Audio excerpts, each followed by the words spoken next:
It was an early morning. John was standing by his locker with his best friend, Daniel.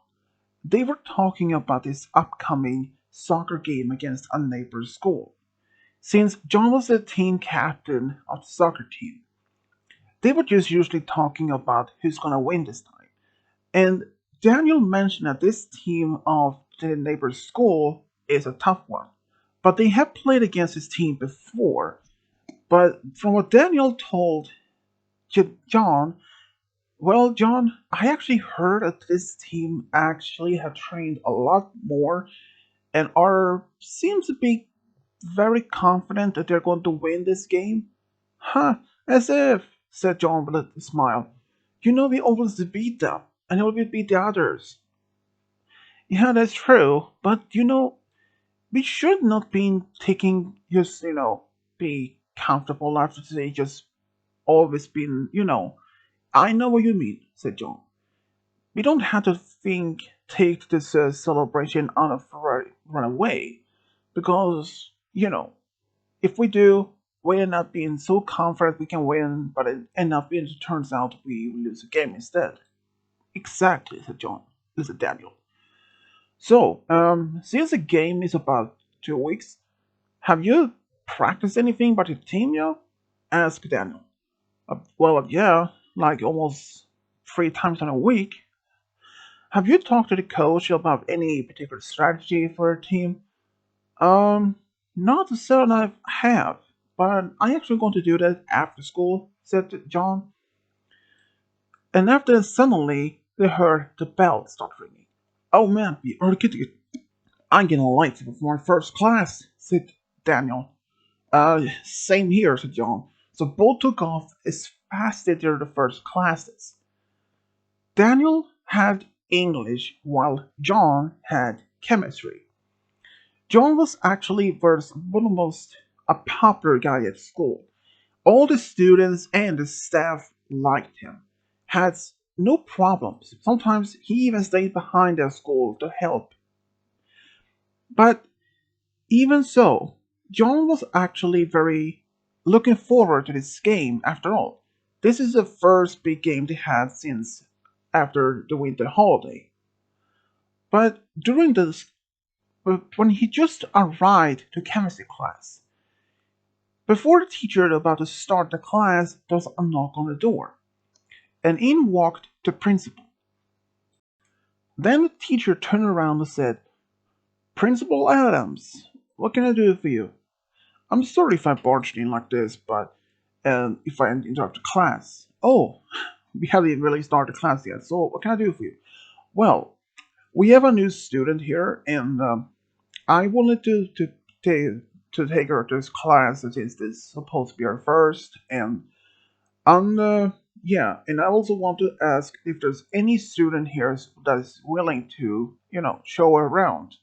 And this student will give her permission to have to miss out the first 2 classes if it takes that long.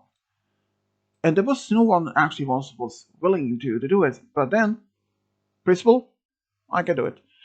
I know I can trust you, John. You're always helpful. Well, yeah, that's pretty much I wanted to mention. This is Kelly. She is a new student here, so I just want to make sure that everyone thinks greets her and welcomed her here with open arms. So, yeah, that was pretty much it. So, welcome to the first class, Kelly, and the principal left. The teacher asked her to just to mention what her name is, and she did. She she was a bit shy.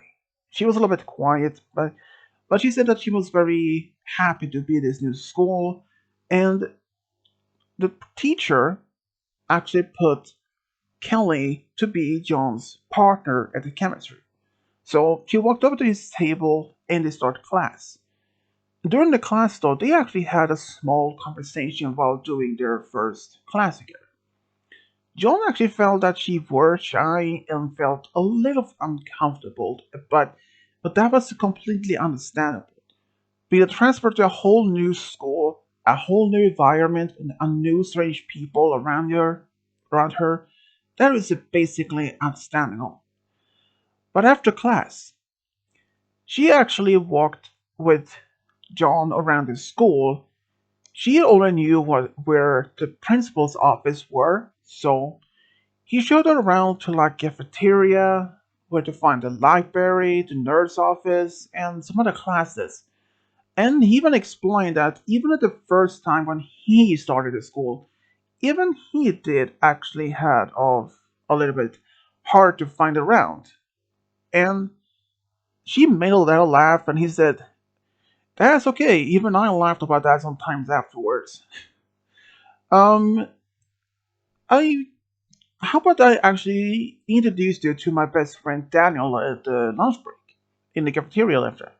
Yeah, I would like that, she said with a big smile. And a few hours later, around lunch break, Daniel was sitting by the table which he and John usually sits, and they were talking.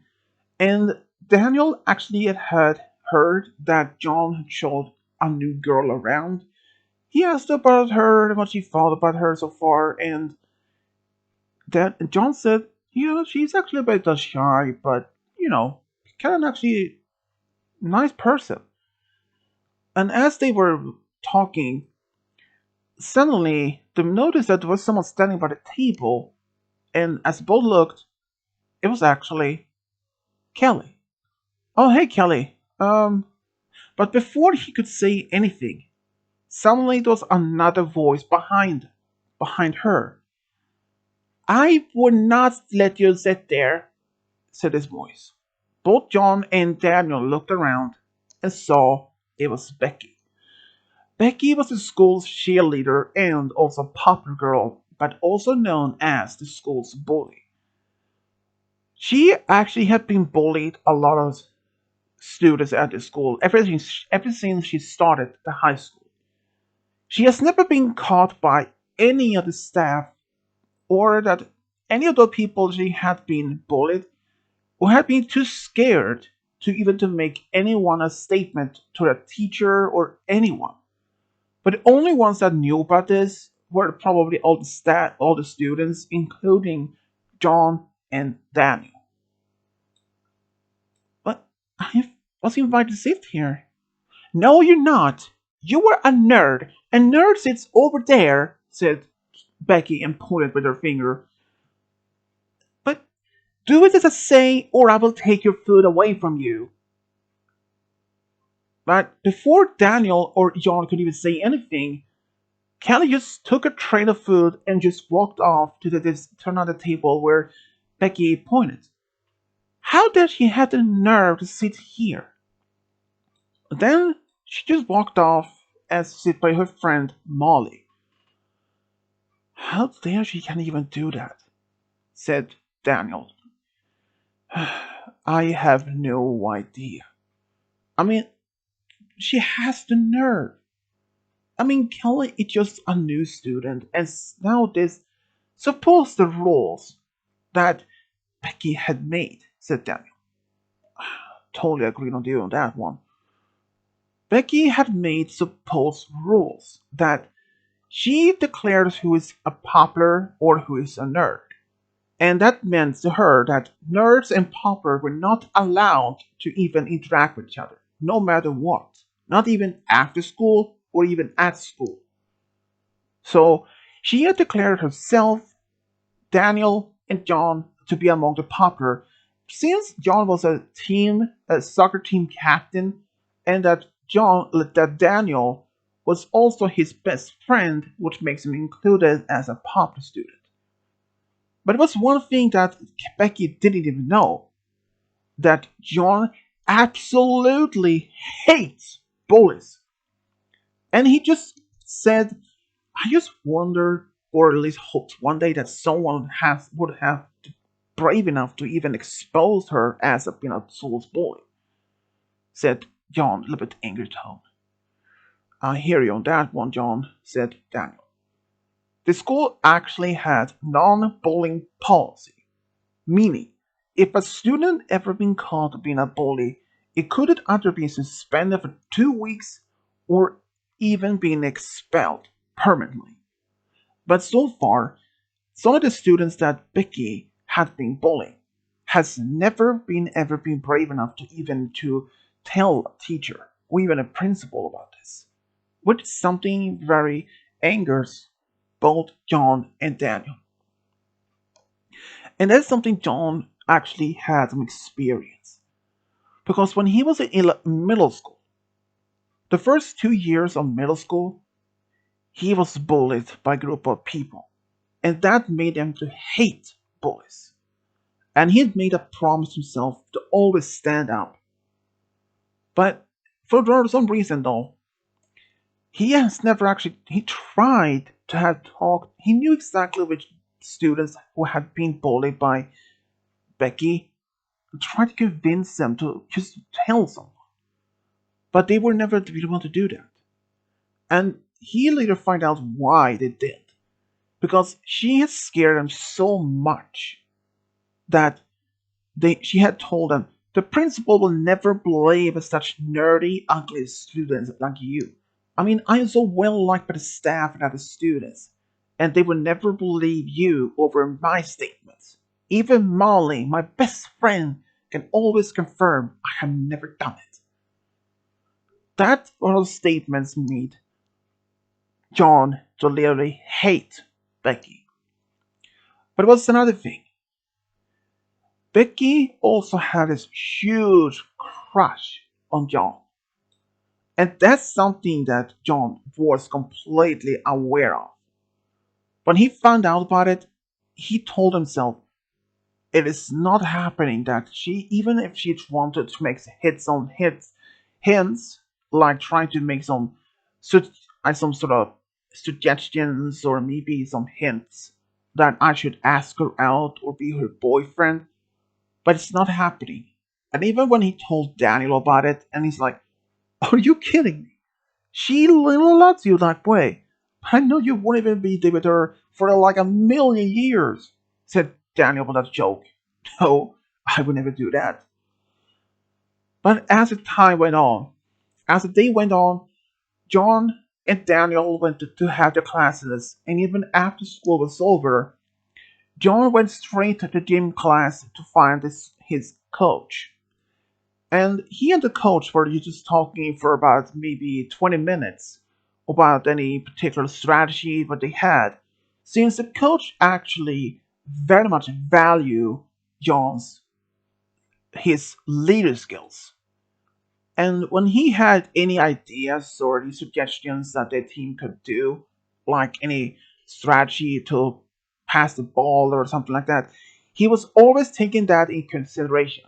And he was always telling him that it's a good he had him because the coach had even said that John has his potential, that he could actually be a professional soccer player one day, or maybe even being a coach himself. Even though that was something that John perhaps would consider to be doing, but he wasn't sure. But after he left the school, he noticed that Kelly was standing by the sidewalk and she was looking a little bit upset or something. So he got to his car and drove up to her and asked, "Hey, Kelly." She jumped and looked and saw that John. "Oh, hey, are you okay?" "Y- Yeah, um, just my mom isn't going to pick me up." "Oh, she has had to work?" "Yeah, if you want, I can actually drive you home." Even though that Kelly was hesitating, because she has actually only interacted with John only like a few hours earlier, and she didn't even know him that well. Because who knows, he could be a completely creep or even a dangerous. But based on what she heard from other students when she asked about it, well, at least want to know more about different people in school, she heard that he is a very well liked, has never done anything to harm, and in fact, he had always stand up for other people. Or at least he tries his best to. So she accepted his invitation, the offer, and hops in the car, and he drives her home. During the drive, though, it was kind of silent. When he did ask her to practice silence, like, so how about your first date been so far? She was a little bit shy to even answer, but she said it was fine until that girl told her to do. Yeah, that's Becky. She's she assuming that there is this particular official school rules that proper not being allowed to be interact with nerds, as she stated. Oh, um, if I ask, are you one of the popular kids? According to her, yeah, me and Daniel, basically, yeah. I mean, I am the soccer team captain of school. Oh wow, really? That must be a tough position. Uh, it can be. But it's fun though. We actually have an upcoming match, within the next 2 weeks at our school, but against a neighbor school. Oh, um, do you mind if I watch it with my mom? Of course not. The whole school probably will be there. Oh, yeah. I mean, I'd like to see it. It turns out that Kelly actually was a little bit a sports girl. She liked to watch some either hockey or soccer or maybe other type of sports. So after he dropped her off, he actually gave her his phone number, telling her if she need any help with homeworks or if does she need help or maybe to drive back to school, home from school, just give her a text or a call. She was actually hesitating to take the number, but he said, no matter what anyone tells you, don't listen. She actually smiled and thanked, and for the next couple of days, things actually seems to be getting better for Kelly. Even though at first she was quite shy, but she has actually made a few friends at the new school. But despite having made a new friends there, she was now in the new target by the constant bullying by Becky and Molly, or sometimes just Molly or Becky. They calling her ugly, four eyes, or stupid, or unintelligent that she should drop out of school because she's never gonna be good to anything or like that. But she didn't bother to that because she remembers John's words. Don't let anything to hurt you or harm you anyways, even if like the means words. So she just ignored. But Becky and Molly, they continued. They didn't even care. They just wanted to have fun with some of the new students and all that stuff. But even though John actually had get to receive another text message or a call from Kelly sometimes in the evening or sometimes in the afternoon at when he get home, they actually started to build up a good friendship. He got to know that a little bit more about her, that she lives with her mom, single parent. Her dad passed away when she was just young, and she actually seems to be a very kind person, the person that he can actually spend time with. But over time, just only like after like almost 2 weeks, he had actually fallen in love with Kelly. He thinks that Kelly is a very beautiful girl and that's someone he actually could stand to consider to be with. But it was only one obstacle: Becky. Becky was the only obstacle that he knew. Because if he would have to be in a relationship with Kelly, it had to be a total secret. That meant they couldn't even act as a normal romantic couple at the school without, because he had told Kelly if she would end up doing that with dating someone, Becky would probably start bullying Kelly a lot more. And he had even told himself if he had started dating Kelly, that if Becky would have found out about it, she would have taken that bullying to a whole new level. But even so, he never told anyone except for Daniel about his feelings towards Kelly. He was actually very happy to see that he was had to fall in love with someone, but when he told the reason that he may not even want to ask her out is because of Becky, of her being a constant, because he found out that Becky had been constant bullying Kelly so much. But even Daniel said, I'm surprised that she actually had that she is brave enough to stand against a little bit about her or like ignoring her bullying. But it's only a matter of time before she's decided to take the next level. Yeah, that's true. But so far, none of the victims of Becky's bullying has never been physically harmed by either her or Molly. They only have been doing verbally abusing or verbally a bully. So that means at least there were no other things that they could do. But John was very scared that even Becky would even consider to do any physical harm to anyone, especially Kelly. But anyways, since the 2 weeks had passed and the school was going to have this big game, John actually arrived to the school a bit earlier, just before the game started, so he could then talk to his team and the coach and just to go through the plan, the strategy, and even before the game, he actually went over to the opponent team to talk to them, just get to be friendly, because the both teams didn't even hate each other. It was actually a friendly games they had towards each other because the opposite school actually had won over uh, John's school a couple of times before. So he just went over there to talk to them a little bit, but never revealed any of his plans or his strategy, just to have a decent compensation.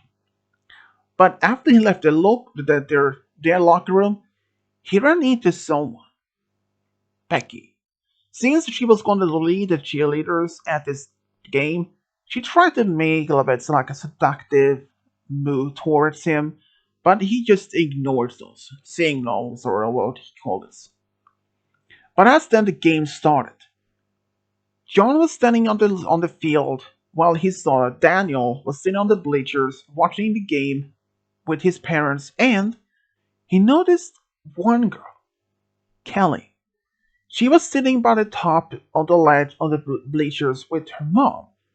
She was actually smiling, waving, and he nodded, and suddenly the game started. The game lasted for maybe almost 3 hours. Unfortunately, despite how much progress they made, the opposite team actually won this time. But John and the rest of the team walked up to them and said, Thanks for the good game. Next time, we will win. The other team just smiled and laughed. You will give your chance. And afterwards, and when he got to his car to put the drive home, suddenly Becky walked up to him. She said that was sorry that the team didn't win, but he said it's just a friendly game and maybe next time. She tried again to try to seduce him or maybe act romantic towards him and asked if it was possible that they could maybe hang out since the game was over and was still early afternoon. But he said, unfortunately, Becky, I'm a little bit tired and I actually decided to go home to get some rest. Oh, maybe tomorrow? Since was actually on this took place on a Friday afternoon, so he said, yeah, I mean, maybe. I will let you know if I can, he said. And he smiled and he got in his car and drove home. In the next couple of weeks, things started to acting up a little bit more as normal. People talked about the game for the next couple of weeks afterwards. Instead, they said how things could have been different if the team put that player there, or how they could have been be used by using a different strategy. But none of those actually didn't offended John or his team because they said they actually made the best they had. And even one student actually once did said that John is the best soccer team captain the school had in the many years. And he actually was proud to being called the best team captain for a long time. Even John's parents was actually proud. Turns out his own father was actually part of the same soccer team when he was the same high school when he was at John's age. Even though he was never the team captain, but when John told he has been chosen to be the new soccer team captain, his father was super excited. Even his mom felt so proud. But as the time went on, though, he knew that this will be difficult. But at least he tried. And after those 2 weeks after the game, John started to notice something was different about Kelly. Kelly had started acting a little bit different. She had actually been starting to almost avoiding him. But one day, when he just managed to caught her in the hallway with just two of them, he asked her if something was wrong. Well, she said that Becky somehow found out they had been talking, and she had been calling her a lot more worse names. The word, when he asked what kind of words, she only whispered, and only there was like very like profanity words and some other negative. And he preferred not to mention those words around other people just in case. When he heard that, he was livid. He couldn't even believe that Becky Molly had been taken this so far. But he promised her not to worry. If she does continue, just ignore her, as she done before. But then he asked her if she needed any help with homeworks after school. And she said yes. So he said, let me get you right after school as before. She nodded and they left. After school, he actually drove over with her to her place and they actually started doing the homeworks and afterwards she thanked him. But then something when he asked her something if he could tell her something. And she said yes. He told her that for the past few weeks he actually had been starting to have some feelings for her.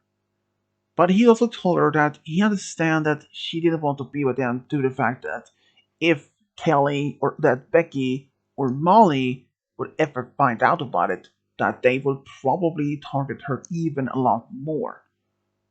And she asked why. Well, John said the reason why that would, if that could happen, is because that Becky had this huge crush on him, and he knew about it. But he was never interested in Becky. Constant for the reason was because of her constant bullying of others, especially Kelly. That made Kelly to realize.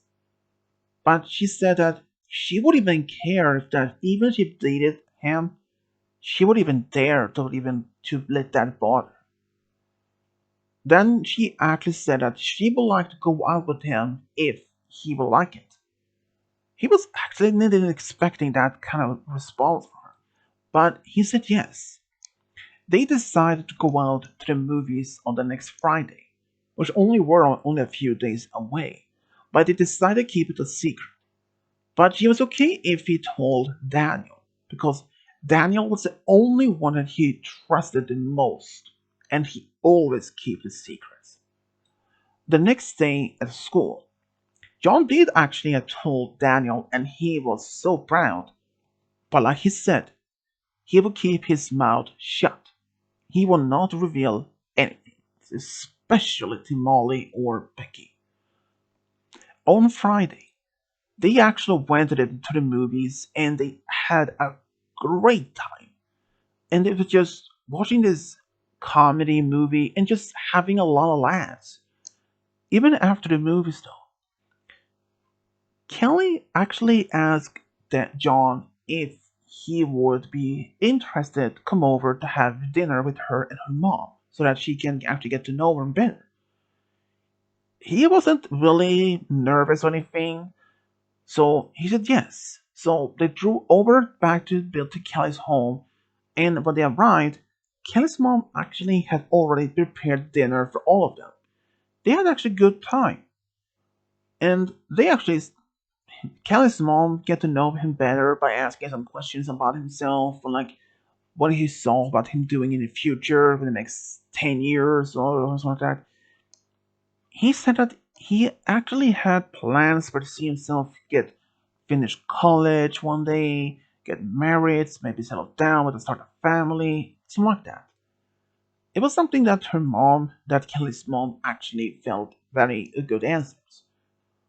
But he said he wouldn't just get married right away because he knew that sometimes marriage can be expensive and that he'd rather complete his studying first before he considered to be settled down.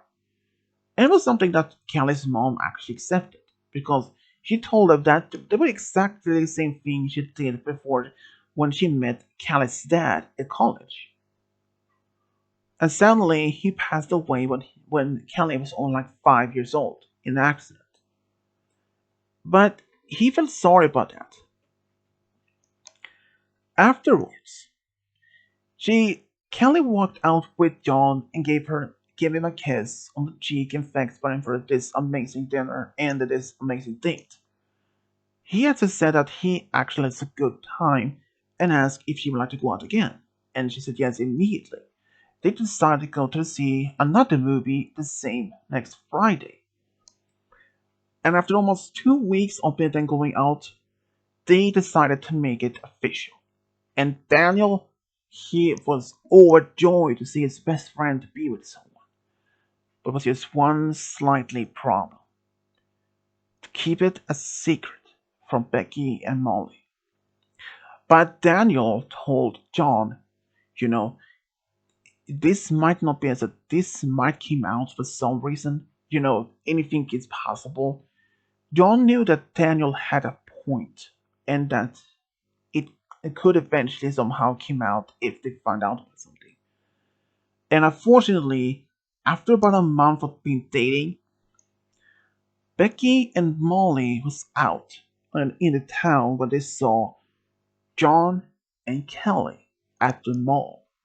They were just eating at this food court, and it just looks like they're having a date.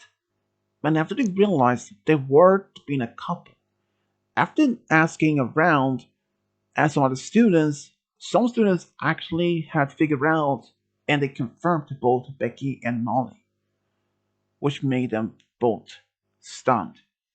But in most of all, Becky, she was furious. She decided to bully Kelly a lot more and take the whole thing to another different level.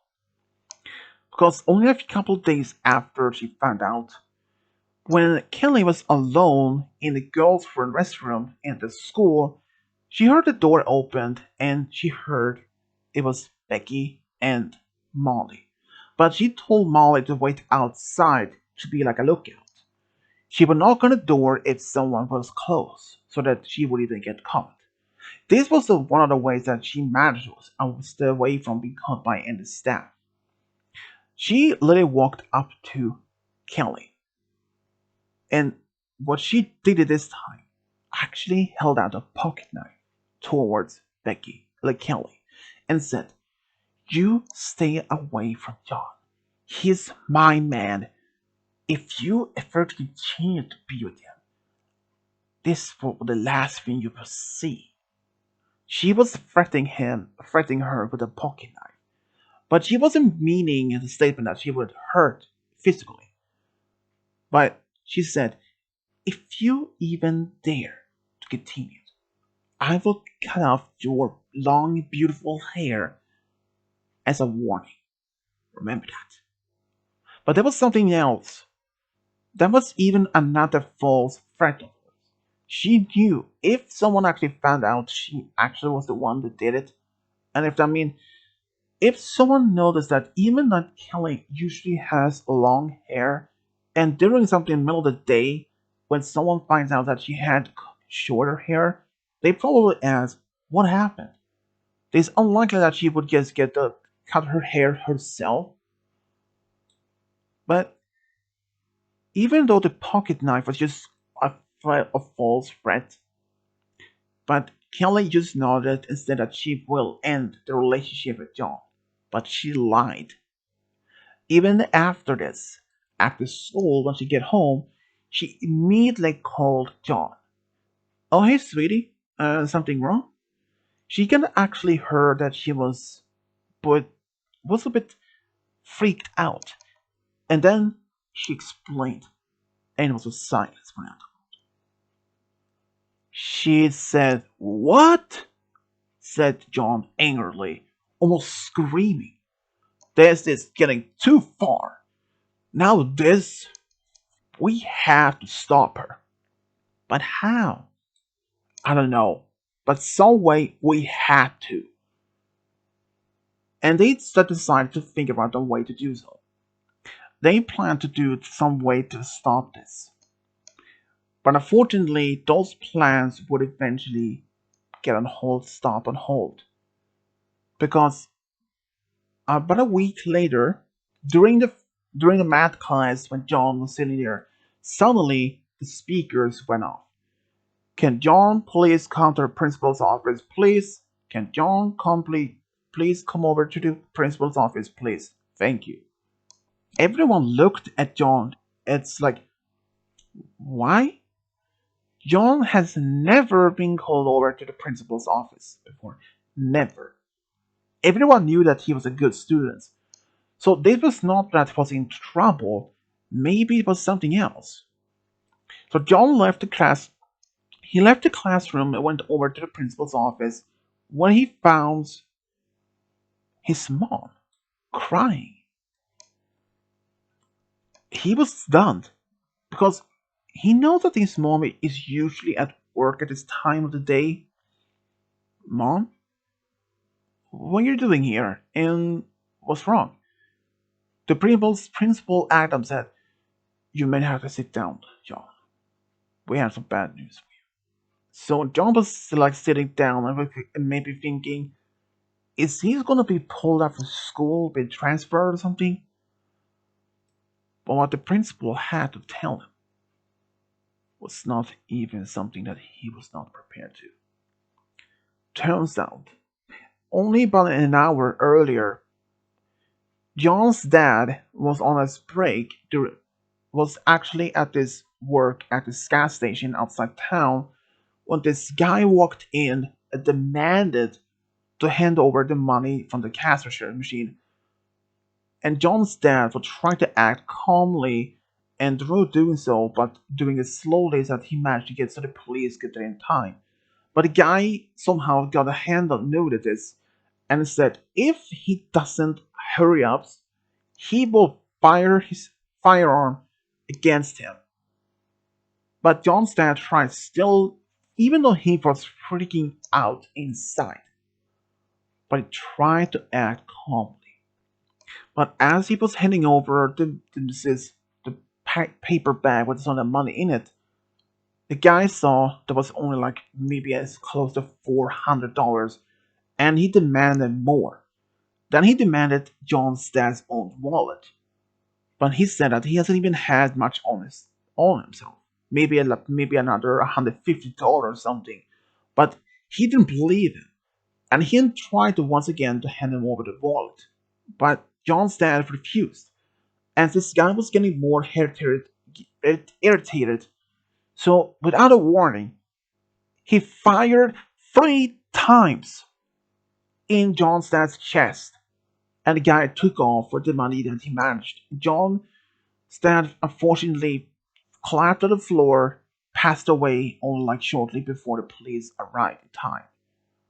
John was devastated. I'm so sorry, John. John's dad and the principal Adams were actually good friends. They usually even went to the same school.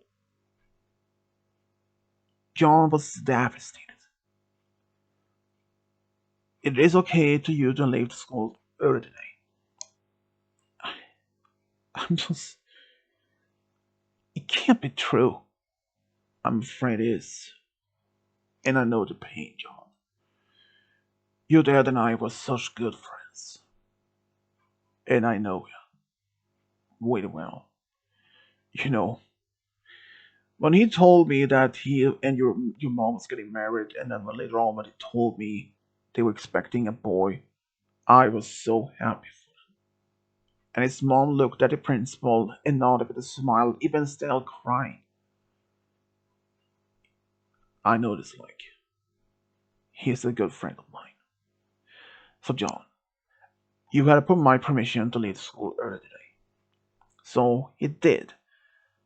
As he was walking to his locker, he actually ran into Daniel and some other students, and Daniel wasn't even aware that when he saw that John was packing his bag and said, "Dad, John, what are you doing?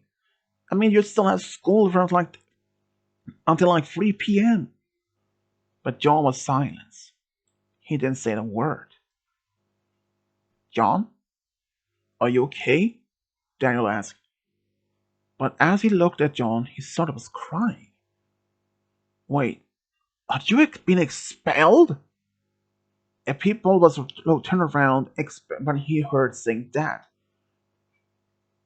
But John said, "No, I'm not expelled. I'm leaving school early today." "Why?" "My dad died.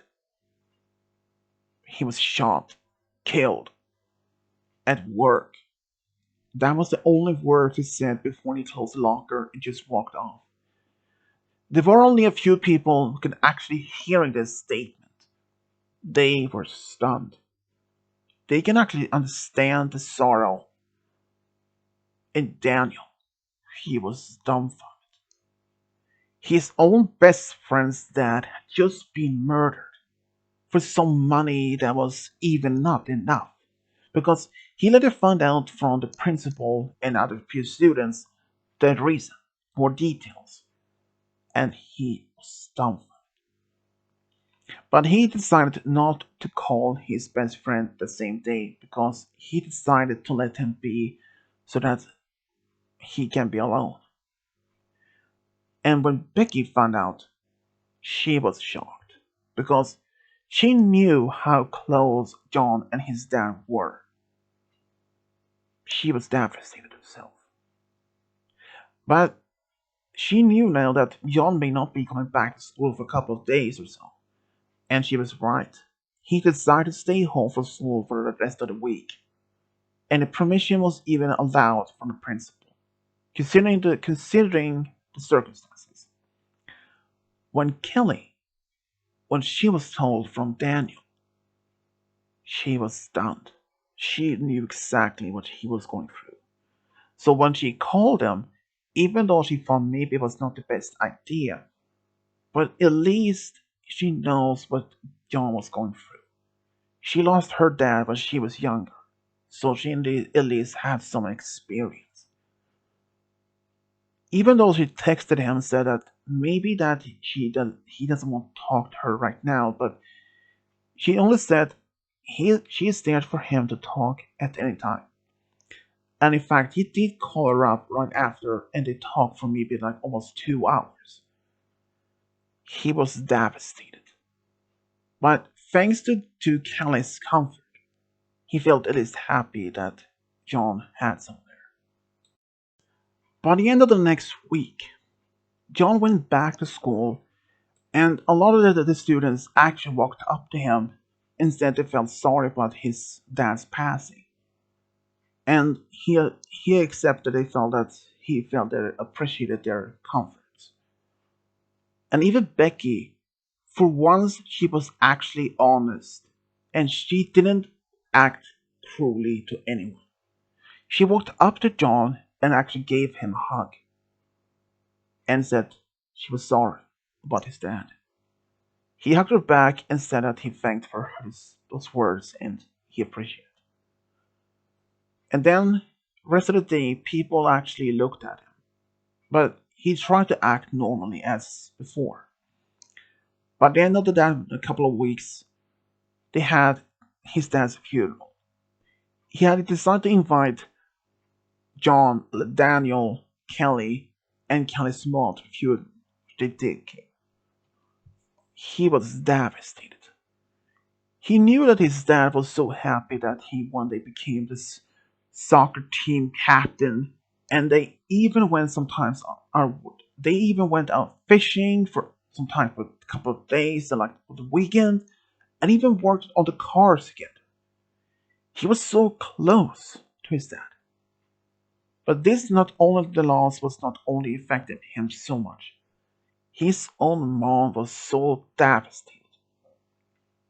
She was almost like decided to just quit her job and decide to be home all day.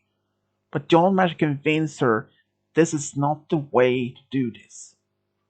If he would have to just, if she did that, he would just drop out of school and just stay home and maybe find a job. But that was one thing that John's mom would not allow him to do. Because she told him, John, you can't just drop out of high school because what your dad did. Mom, you said the same thing. You would just quit job and would just be at home. How did that's no difference between me and you? I mean, at least I will find a job. But John, without there any high school diplomacy or anything, how would you even get a decent job? That that's something that his mom actually had a good point. If he just dropped out of high school before even complete his teaching there, it would be a little bit hard for him to find an even well decent job enough. He may have to find a smaller jobs like maybe as janitor or anything, but not only that. It also would ruin his chance to go to a good college, to find a good career one day. And he remembered his promise to his dad that he will finish high school, go to college, get a good education, and and one day settle down with someone like Kelly. And he remembered that promise, and he told his mom that he had almost forgot about it. But he promised her that he will finish high school. But he also made her the promise that she doesn't quit her job. Instead, she continued to go to work as normal, even though it hurts to come home to almost an empty house. And she made a promise. They made to help each other at home as much as possible they could, be there for each other. The loss from his father affected both the lives for months afterwards. But as they almost like by the end of the year, things had slowly started to turn a bit better for both John and his mother. John, he actually had a good time at school. He continued to focus on his studies as normally. But one day, he later found out that the school is going to have a school dance.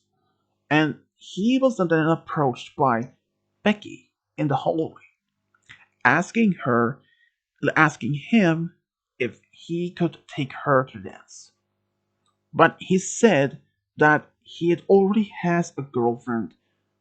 But she said, "Well, she may be your girlfriend. I could still you be your date. That has not to be any romantically," she said with a smile.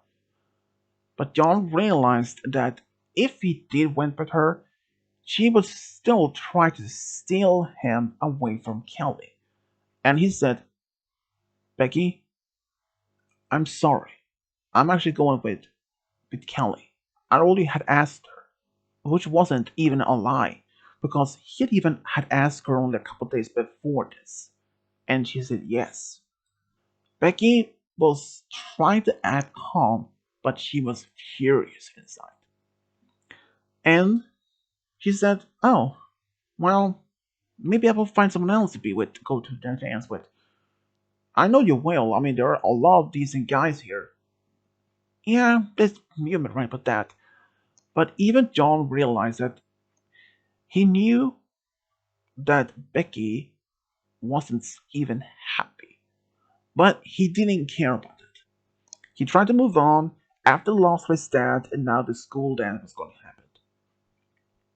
The school dance was going to happen within the next couple of weeks. And he had actually already got his tuxedo just in case. And he, the defendant, had actually asked Kelly if she had found her dress yet. And somehow she said no. She and her mom was actually was going to find a dress, but unfortunately her mom was getting been working overtime the rest of the week, so she wouldn't been able to find anyone. So, but then she had asked one of her friends to help her, which they promised. So she was going to with her friend after school to the mall to find a good dress. And he said, I'm hope you to find a good one, but it's not a dress that makes you beautiful. It's your how you are as a person. She smiled and gave him a kiss on the cheek. But what he didn't know, or what she didn't know, that Becky, she was standing around the corner hearing every single word. She was mad. Now she knew exactly what to do. In the next couple of days, John received a picture on the new dress that Kelly actually bought with her friend, and he liked it.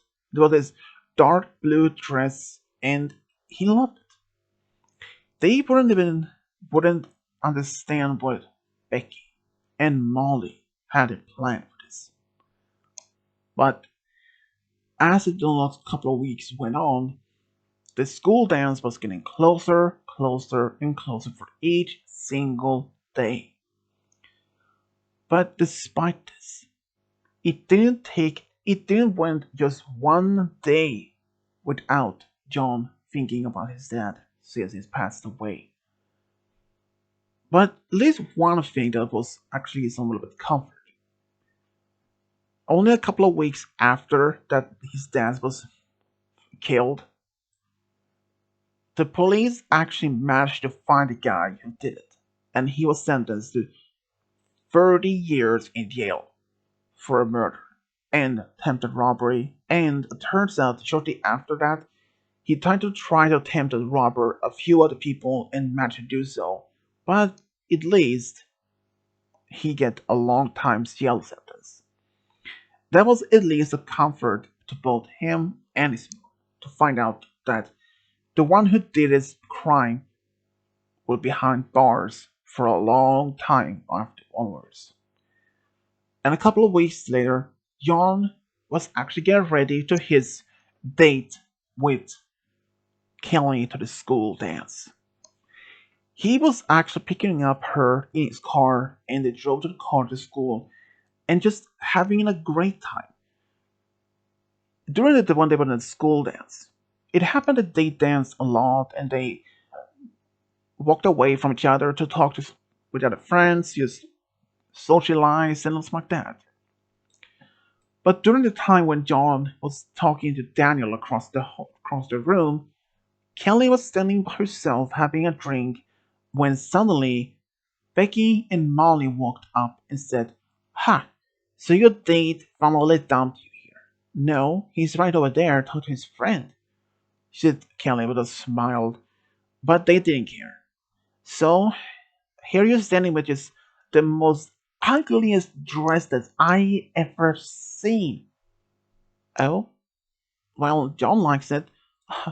"Well, at least he has, well, he may not see the ugly things that I do, but before anyone could see or do anything else, Becky threw her drink right on Kelly's dress and face. But unfortunately, no teachers saw it happen. But only one person saw it happen. It was John. When he saw it happen, he just looked at Kelly for just only a second when he saw that Becky and Molly was sitting by her, and he just thought maybe they just have at least decent compensation. But when he saw that Becky threw her drink at Kelly like that, he was livid. He he walked quickly up to them, but as they saw it, Molly warned Becky about it, and the Mexicans, when he walked up to them, Kelly had already left the hall ran out in the hallway, and Becky made an excuse that Kelly called her something bad. She didn't want to repeat what she said, but John had nothing to believe in that. Because so far, Jelly that Becky had been such jealous against his and Kelly's relationship. But he said, well, you shouldn't have thrown a drink at her if she said something to you. You should have just walked away. That's just the most decent person have could do. After that, both Molly and Becky just walked off and said not a word. After they were long gone,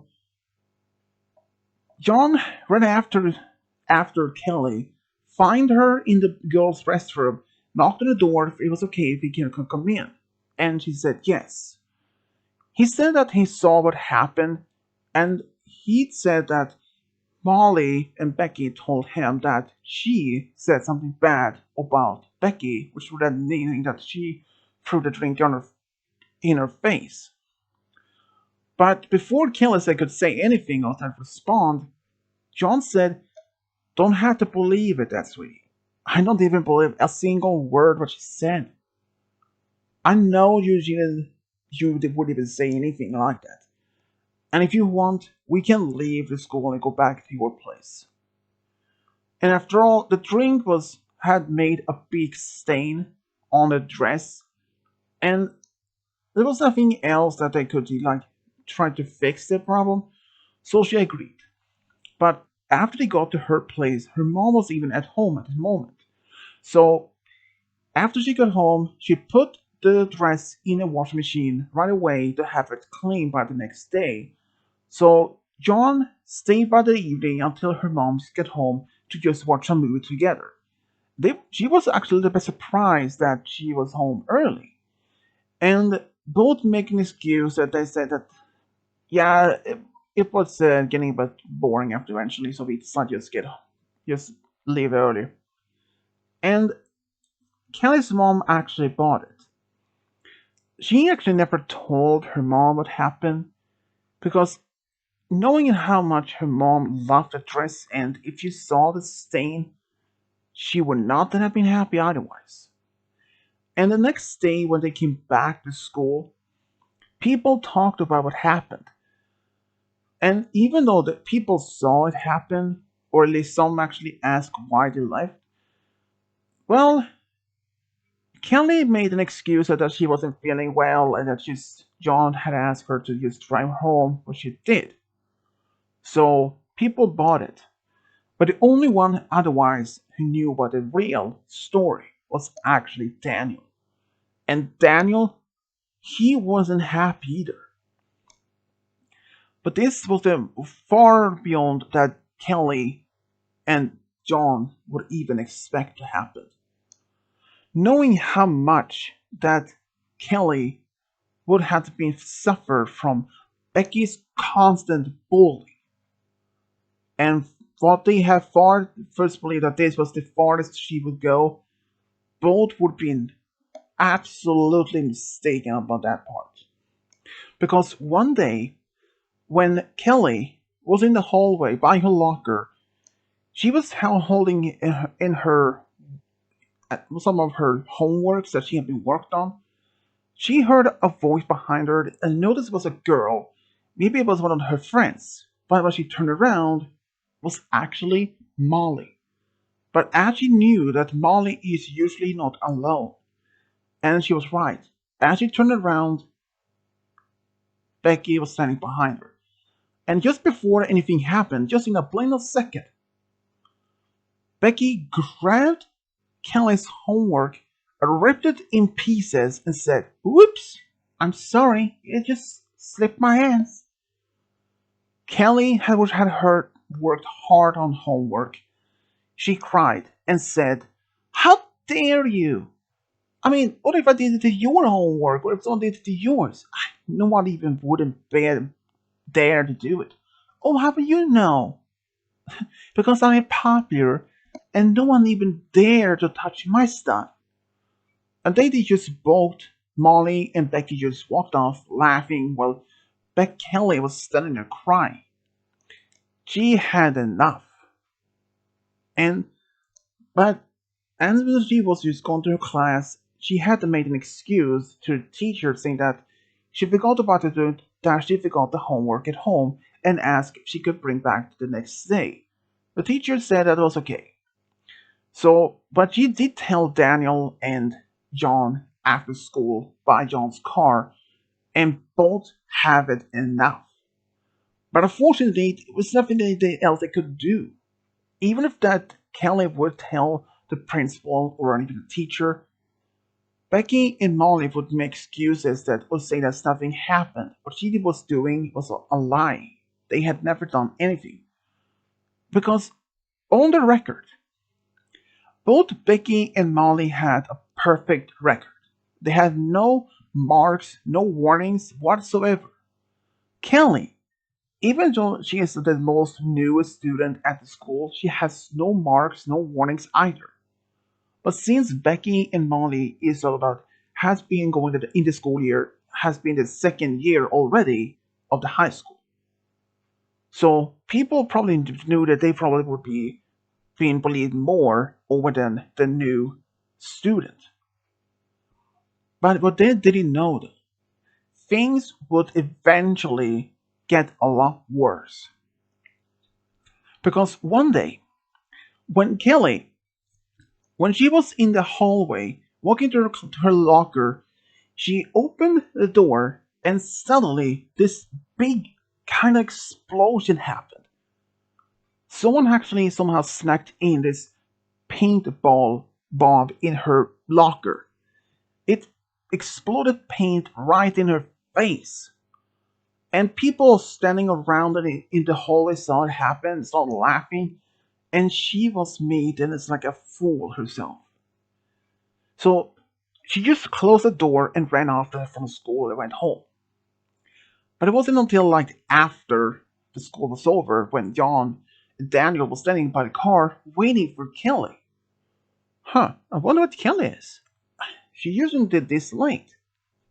As they were just standing there, they heard some other students laughing and said, I can't believe I actually saw that happen. Really? Who was it? I think it was the girl Kelly, I believe. What do you mean? And John walked up to these kids and asked, "Excuse me, what about Kelly?" "Oh, hey, John. Um, I'm surprised you even heard about it." "Heard what?" "Someone had put a paint bomb in Kelly's locker and exploded in her face, and it made so a lot of paint on her face, and then some of us actually laughed about it, and she took off." John thanked them for the information, went back to Daniel, and explained what happened. Daniel's jaw dropped. Who can have done this? But John looked the most serious and give a guess. Then Daniel realized Becky and Molly. But the thing is, how could they had otherwise get inside Kelly's locker? Because each locker has its own code. And the only one who knows the code is the person who has the locker, and of course, there's supposed to be some sort of a list in the office which the secretary and the principal had access to. But that is the thing.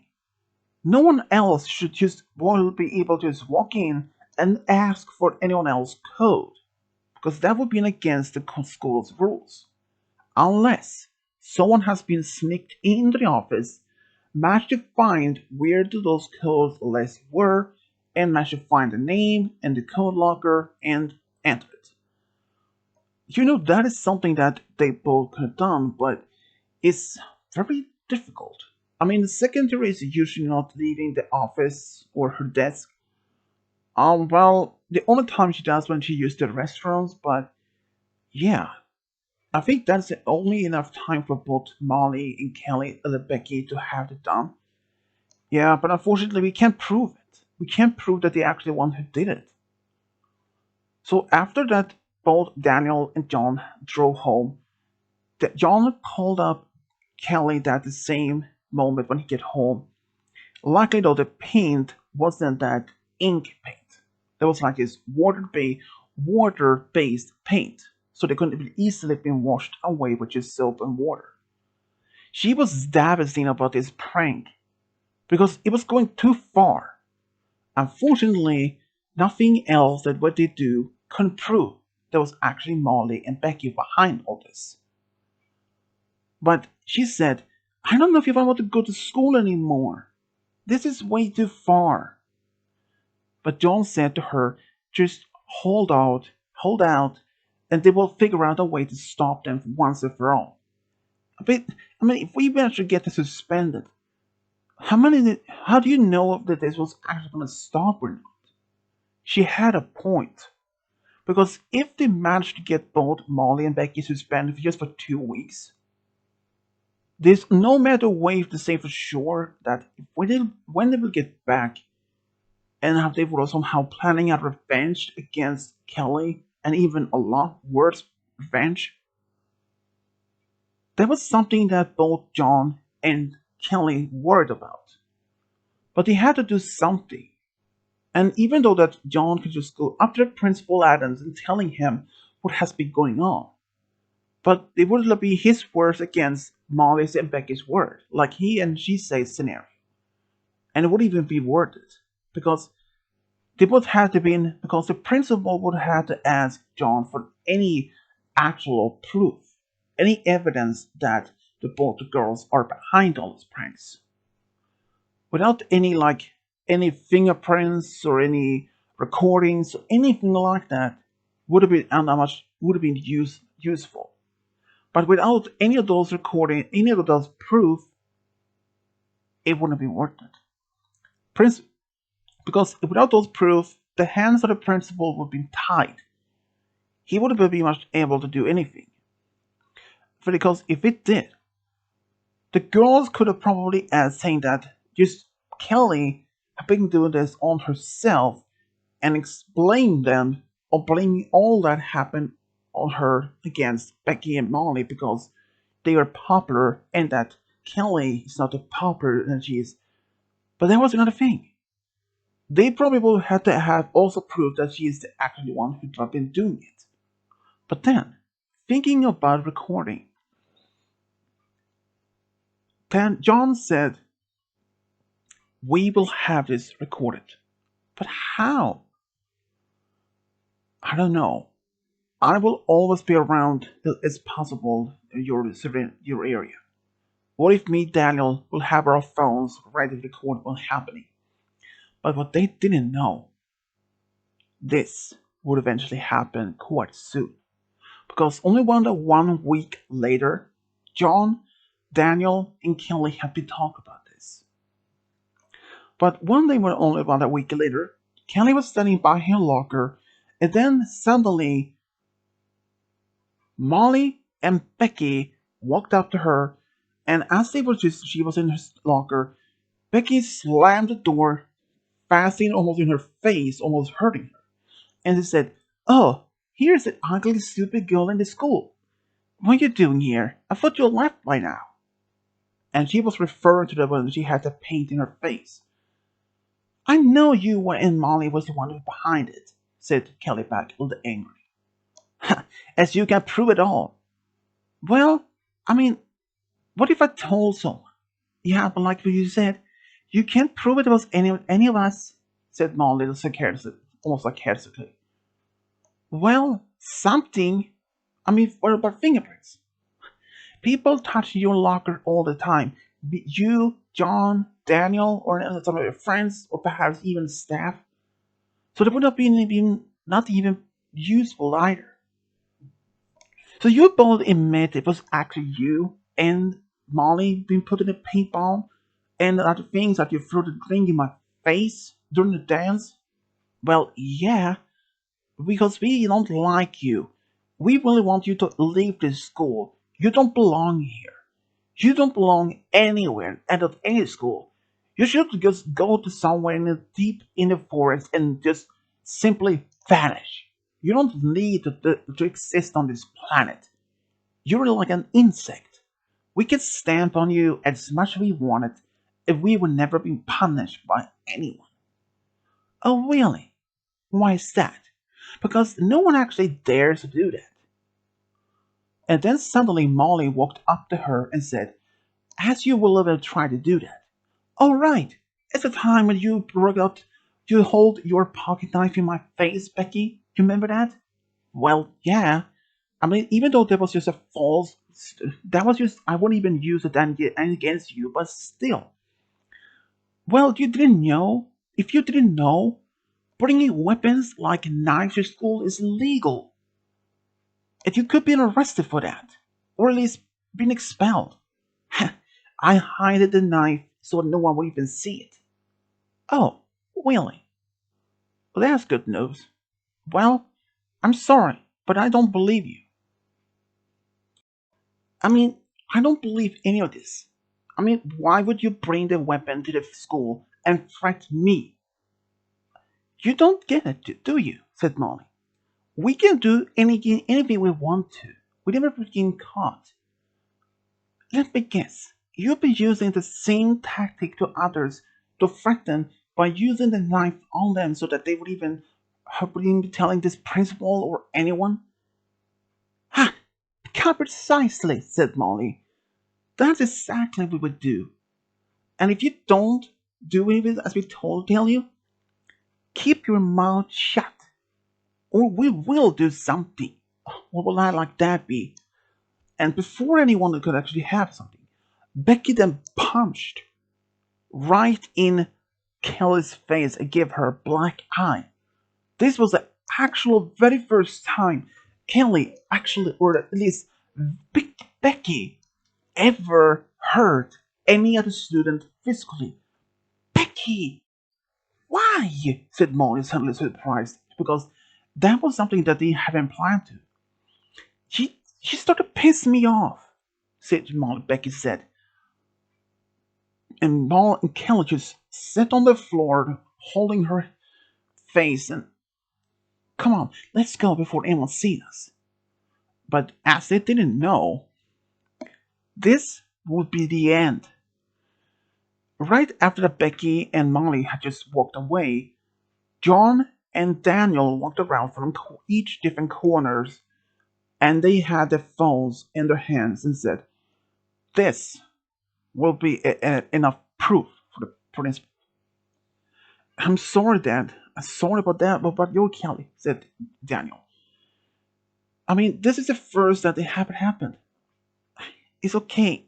Ow, she said, and ow, my eye hurts. Daniel, can you? Don't worry, I will take her to nurse's office. Thanks, and I will go straight to the principal with this. Here, take my phone with you, just in case, as if there's not evidence enough. Well, there's enough evidence, that for sure. As the principal was just working in his office when he heard a knock on the door, uh, principal? Said to the secretary. Oh, yeah, can I do something?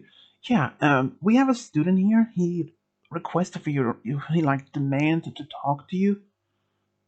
Um, I told him that you were busy. But he said it's very important. It's about some assault in the school. Assault? Right. Let them in. I can take this. When the principal saw it was John. John? You have a report of someone assaulting? That in fact I do, Principal Adams. And it's very shocking proof enough. But it's more than that. And then he showed the principal the recording. As the principal looked at the recording as they were talking, and his face dropped, and especially after he saw the punching in Kelly's eye. And after he saw it all finished, John said that Daniel had took her to the nurse's office just in case if there was something more damaged. But the principal was without words. This was really beyond anything. Then he put out the phone and asked for that boat. But before he could do anything, John stopped him. You should probably call the parents first, because they should probably be here, because they would all not been happy otherwise. They need to see the proof done too. The principal realized that John had a point. So he did.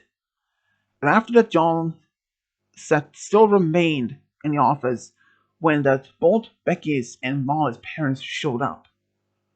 They were actually surprised to see that John was there, but they didn't mind. They had no idea exactly why the principal had him called to the school, middle of the work shift. But when they saw the video, they had no idea. And John said this has been going on ever since they both started the high school. And he was referring to both Molly and Becky. So they have been doing this for 2 years against other students? Said Becky's dad, almost like angry and shocked at the same time. Precisely, said John. Then principal called so that both Molly and Becky could come to the office. They actually walked in and they were stunned to see John and their own parents for all. Mom, Dad, what are you doing here? Said Mom, a little bit surprised, a little bit almost scared. But they didn't say anything. But then the principal said, Becky, Molly, it had got my attention. You two have been doing some very bad stuff at this school. Something that I cannot be tolerate. Let me explain. Let me explain. As you both know, this school has non-bullying policy, right? Yeah, said Molly a little scared. Well, it got my attention. Both of you have been bullying students here for almost 2 years. And now this. And then he held up on the phone. Both Becky and Molly's jaws dropped when they saw this recording. And they both looked at John. And he smiled and nodded. You recorded that? I sure did. And so did Daniel.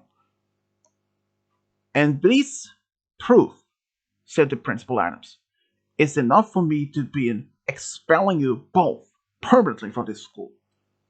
And for as the rest is, I am pretty sure, Principal, I can explain. You know, before you two even went here, I actually had been talking to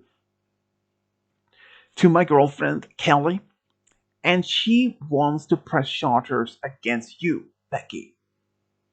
You could almost made her blind because you punched her so hard in her eye it could have made her blind. Luckily though, you didn't. So that the police is also on the way here to have a talk to both of you. Especially you, Becky. Assaulting my girlfriend and bringing a knife to school. But it was just a joke. Punching my girlfriend in the face as a joke. Are you serious, Becky? I've known you for 2 years. This is unlike anything you have done. But their parents also interacted like said, Becky, I can't believe this. My only daughter punching another defenseless innocent girl and bringing a knife to the school. As you know, this is illegal. And then suddenly there was a knock on the door, and it was the police had walked in. The principal said that John could go because his service was no longer needed, and without the proof on the phone was enough. The police actually did arrest Molly, that is Becky, but since Molly didn't actually hurt Kelly in any physical way, so she wasn't arrested. But she also was pressed charges because of her constant bullying. And not surprising, both was actually expelled. But but sadly, Becky was released on bail. But she was later put in a different school for a juvenile school. Both Molly and herself. When Kelly found out about this like the same day, or at least a couple of days later, she was not surprised because the behavior that Becky and Molly had been doing, and not only that, shortly after that, both Becky and Molly had been expelled, and also that Becky was arrested. It didn't take long for other students that some of some of their victims to came forward and said the same thing happened to the principal. And that did not happen. When Kellis came home that the same day after that Becky and Molly was arrested, she was clueless what has been going on. But when she heard of it, she was blinded. She cried and cried, especially when she saw Becky Kelly with the black eye. Who did this to you? And why? Did was it? No, Mom, it was not John. You know he never done that. But then John also walked in and explained what happened. And also explained that the girl, Becky, who punched Kelly, is arrested. But he said it is very likely she will be released on bail, but she more likely would end up in a different school, perhaps as juvenile. And he was right though, because it didn't take long for them to find out that both Molly and Becky were in fact had been sent to juvenile until they were at least 20. But Becky, she had a record on assault, and this was not going to be expunged. And after this, everything went back to normal at the school. People still talked about Becky and Molly for at least a while afterwards it happened. But as time went on, people stopped talking about them as they were just a bad, dark past of the school and they should not be brought back up again. But they will only be mentioned from time to time as the dark kids, or at least the evil kids. But that was the only they said. People who actually knew them that well never expected that to be as their purpose. But eventually, John and Kelly continued their relationship, and luckily though, Kelly's eye wasn't that damaged as they first believed. Sure, she had a sore eye for a couple of days, almost a week or two, but unfortunately though, Becky and Molly never came back, and no one actually heard anything about them ever since they were juvenile. Even though that Becky tried to reach out to John by letter explaining that she was sorry, she was hoping that they could still be friends. But John only responded once back to her, saying, he said like quote, Becky, I don't want to be your friend anymore. You could have almost blinded my girlfriend, but that you did. And for this, I don't want to see or hear you ever again. Please don't contact me. Don't contact me ever again. John. Ever since then, he never actually heard from her. Both John and Kelly eventually finished the high school. And eventually, both went to two different colleges. John had been offered a sponsor go to actually get a scholarship, go to one of the different scholarships, different state which he went to, while Kelly remained in the home state to go to a different college. Sure, they did remain in relationship, but long distance could have been a little bit hard for them. But they always made sure it actually still worked. They always talked to each other on their phones or FaceTime on a computer, but they always saw each other during the holiday breaks like winter break, summer break, or anything like that.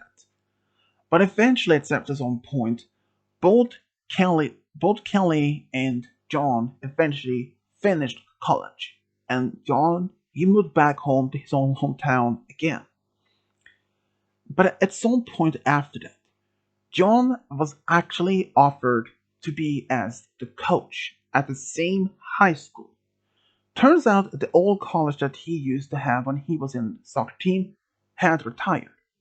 And then after he had found out that John had returned and that he actually had been teaching himself to be as a coach one day, he had actually asked the principal, which was still the principal Adams, if he could hire John as the new coach, which Principal Adams didn't mind because since John was the most best student they had in the school's history, John actually accepted the offer right away and he was happy.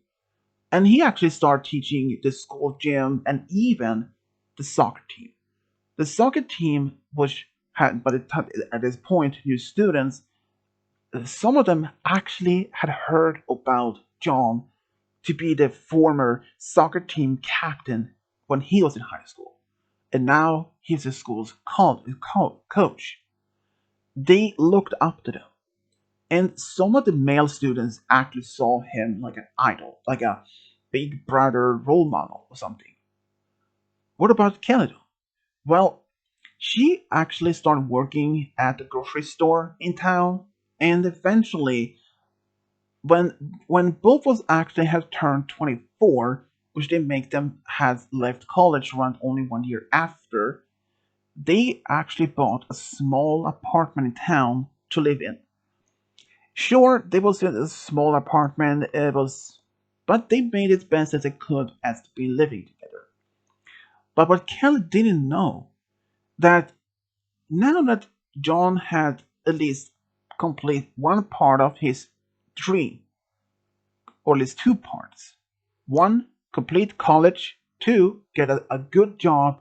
And well, the third part is to move in with the one that he loved the most. The last part was settling down and start a family and get married. But that part still had yet to wait because both actually still had some loans to pay off from college. And so they decided to wait maybe another 2 or 3 years until thought of any things of get married. And sure enough, 3 years later, when they actually had been managed to pay off some of the loans with the help from from John's and Kelly's parents, they actually bought a little bit bigger apartment about closer to his job. But one day, he took her to the park where they had this just a romantic picnic when he actually asked her to marry him. She said yes immediately. She didn't hesitate that she wanted to get married. But since weddings can be sometimes been expensive, and since both families didn't have enough money to help them to have this big church wedding as most people have, so they decided to have still a a church wedding, but a smaller one, just with close friends and family. John had asked Daniel to be his best man, which he, without a doubt, actually accepted. And and after that, they were finally married, and John could have been happier, even though he wished that he could take her to either Paris, France, or even Hawaii for honeymoon for about a week or so. But since they didn't have enough money for any of that, but he managed to get at least to rent a room at a hotel in a different state, a different town over for about a weekend. And she was okay with that. But just really, something did happen. After they had been married for about almost 2 years, Kelly announced to John that she was pregnant and they were expecting a baby girl. He was really excited. And they were also, when I told their friends and families, they were all overjoyed. But sadly, there were at least two members of the families that would not be able to be there, Callie's dad and John's dad. But they both knew that they would have been so happy to be as a grandfather. And a few months later, they had a daughter which they named Nikki. Nikki became Daniel's grand goddaughter, but only a few years later, around almost 3 years later, when Nikki was only 3 years old, they had a second daughter, which was named Sarah. Both Kelly and John were so excited to be parents to a second daughter. Their lives together was just perfectly well. They had a perfectly peaceful life and all that. But as the years went on, things started to really going well for them. Meaning that John has a well-paid job, Kelly had a well-paid job, then she has been promoted to assistant manager at the grocery store, and just their life was perfect. A happily marriage, two beautiful daughters, and it just perfectly. But one day, John received a mail, really a letter, and when he opened it, he was stunned. It was actually a letter from Becky. Becky has by this point already been released from juvenile only like a few years earlier. She reached out to him in a letter saying that she had moved on and asked if they could somehow rebuild their friendship once again, which they had once earlier. And she knew that he was already married and had two beautiful daughters, and but she also told him that she understands that if he doesn't want to have any contact with her, because even though that he wrote in the last letter that he doesn't want to talk to her, but she put her phone number in a letter saying that if he wants to talk, he can always call her. He was very much hesitating to even to reach out to her in the first place. It took her almost 2 days to come to that much courage. But one other thing, he didn't even tell Kelly about the letter. In fact, he remembered the phone number and threw away the letter so that she wouldn't find it. Even that might have been a stupid thing to do, but at the time he wasn't even thinking much about it. But he called Becky. She was really excited that he actually called her. But he agreed they could meet at this cafe in town for at least talking. At least that he was choosing this public space. Because going to a public space with all the people around, there was a less chance that she would do anything like physically attack him or anything. But she wouldn't even do that. Because when she arrived to this cafe, she looked very as she's used before. Beautiful, very polite, honest about her. And they ordered some coffee and sat down and just talking. She told him that she was working at a grocery store in the next town over, have a small apartment. When he asked her about Molly, if she has any still contact with her, but Becky explains that Molly refused to have anything to have with her at all after the rules released from the juvenile. Becky said, quote, that Molly said, I don't want to see or even hear from you. You ruined my life. You made my life this. You influence on me was bad enough. So I don't want to have to see or hear you from this day on. Stay away from me and stay away from my life from now on. I don't want to see you. You're the absolute worst individual I ever had seen. And John said to like to Becky, well, can you blame her? I mean, you did were a bad influence to her and how much people you hurt over the years in high school. She nodded and understood that what she did was bad.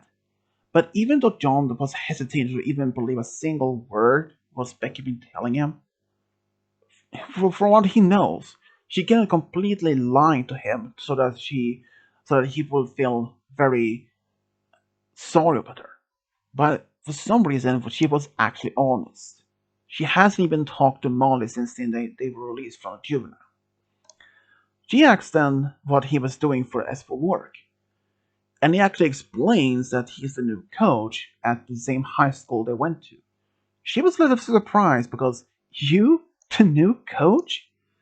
Yeah, the old one actually was retiring, and he found out I was actually I've been teaching myself to be a coach one day, and he actually offered me the position, and the principal, Adams, still there, actually offered me it, and I accepted.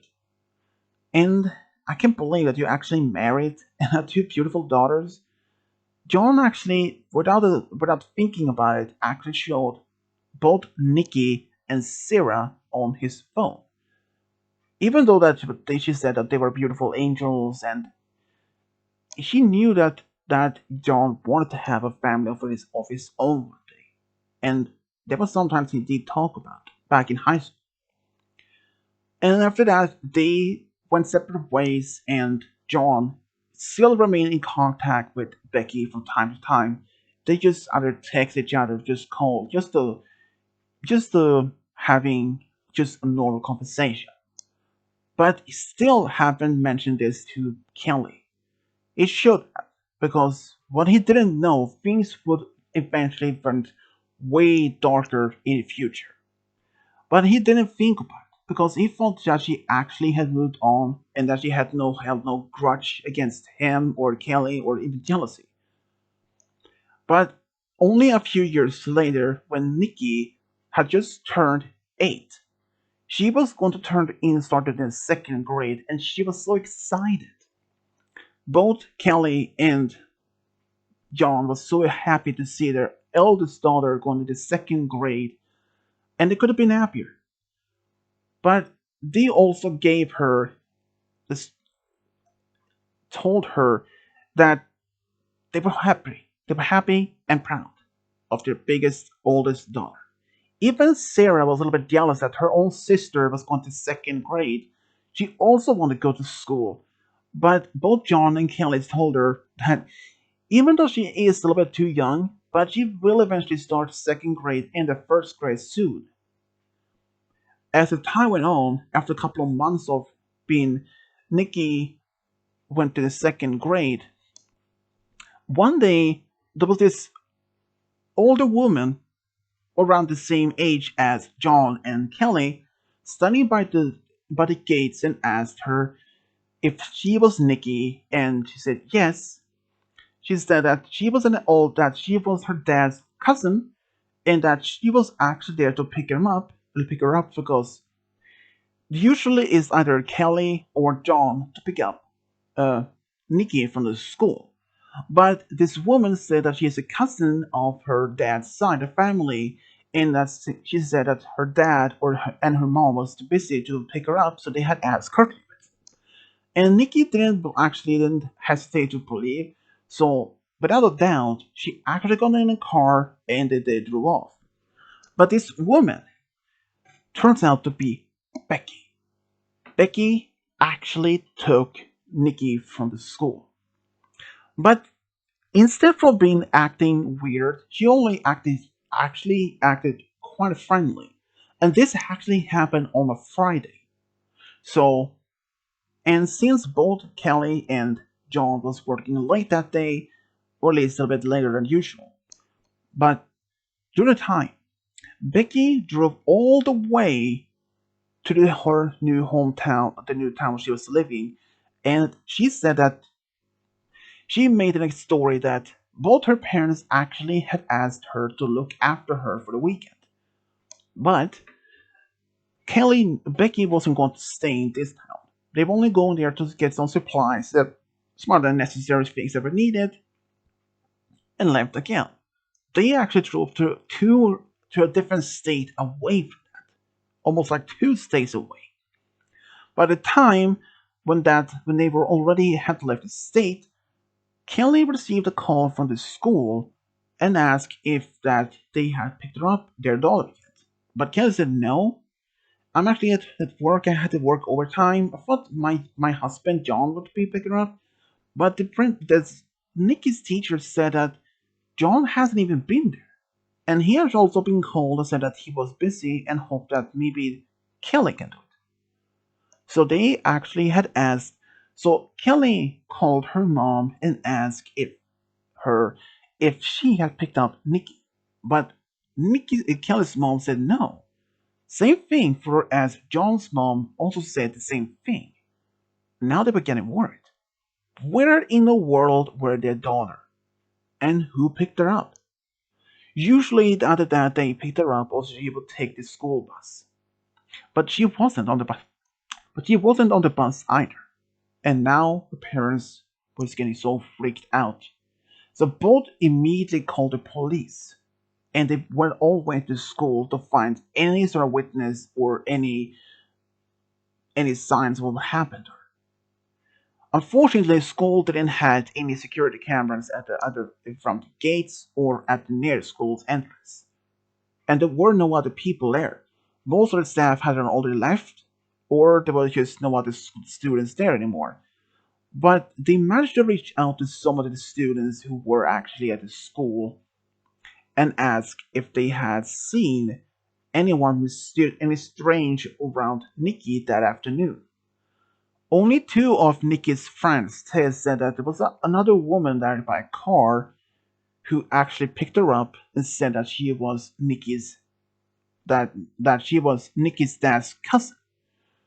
But when they asked for this woman's description, both girls couldn't even manage to give Elise. They only said that she was blonde and blue eyes, skinny, and the car was blue, but that was all they can give.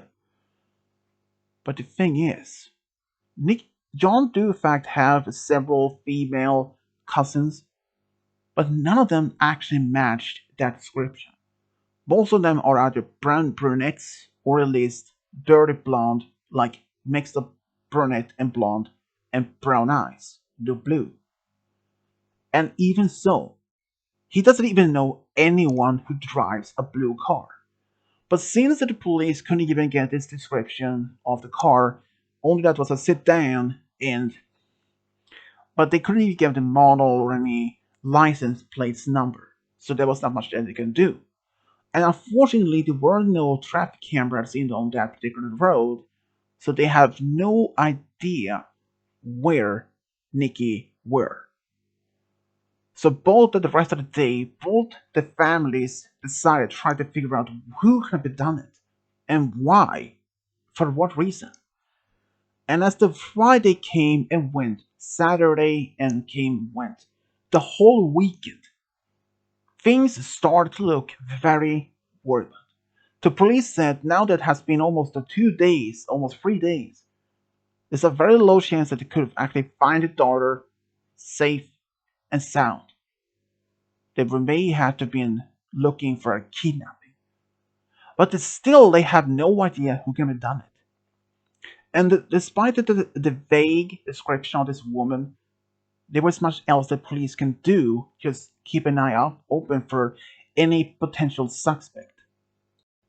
Because the police had asked every single female friends and other relatives of both Kelly and John if they were the matching description of anyone. But no one actually had even wasn't even close to the description, and no one actually drove a blue car.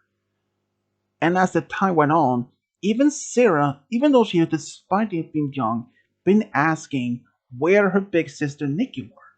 Both her parents had no idea what to explain since they wanted to scare her. So they said that she was away for a couple of days with a family friend, so that they don't have to be worried.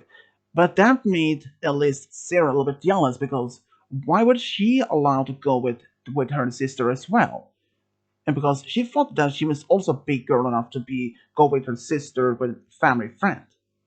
But unfortunately, as it did almost a week after that Nikki vanished, there were no signs, no ransom letter or anything that's been calling out. Kelly, she didn't almost even go to school to work anymore. She was laying in her bed, crying and begging, praying that Nikki would be home safe and sound. But John, though, he went to work as normal, but despite he tried to be nervous. But almost after nearly 2 weeks, they finally found out who was the one who took it. Because after one day, because after 2 weeks, John actually somehow remembered there was one person that could be matched this. And when Kelly found out who when he talked about, and even the police asked him who he had in mind that could have been doing this. And John said it might be our old classmate, Becky. But Kelly was like, Becky? What do you mean? And then John had to explain everything to Kelly. So you have been talking to Becky all this time? Well, actually, I haven't even talked to her like in 2 weeks. And that's just a thing. Before all it happened, She came back to me and that she just wanted to start our friendship. And we did talk maybe once or twice a week. But this was only for like maybe an hour, just, you know, there to say how her life's been so far. And the police asked was if he knew exactly where Becky lived, and he said that he didn't know exactly her address, but he told them where she was working and at least the name of the name of the town she was living in. So they went there. But the police in that town also have been helping them find out that Becky hasn't been in her apartment for nearly 2 weeks. And she had missed out on two of her work for 2 weeks. And she even called out, said that she was going to be taking a small vacation for about a few weeks. But she wasn't even having attention to coming back because Becky had almost emptied entire food supplies over her food in her kitchen. There were no food anywhere. Some of her clothes were taken, so that's what it's indeed were taken for vacation. But there was no proof that she could have been the one that had been taking Nikki, except for one detail. For some reason in the run, Nikki actually had put her backpack in Becky's apartment, and Becky, when under in the rush, she didn't even notice that. So now they have at least proof that Nikki had been there and now were with Becky. Both Kelly now and John was worrying at all the worst. Why would she did take their daughter? But Kelly said maybe this was a revenge for what she did towards them back in high school. The police had asked their back history about Becky, and they were only said that what they told them, and they said about Molly. The Molly didn't have any heart to track down Molly. And sure enough, Molly hasn't even been seen or talked to Becky ever since they were released. But she said the same thing. She really won't even want to talk to her. But when they asked the police why they were asking about Becky of all, the police couldn't get much into details, only that she is a suspect of a kidnapping of a child. Molly was dumbfounded.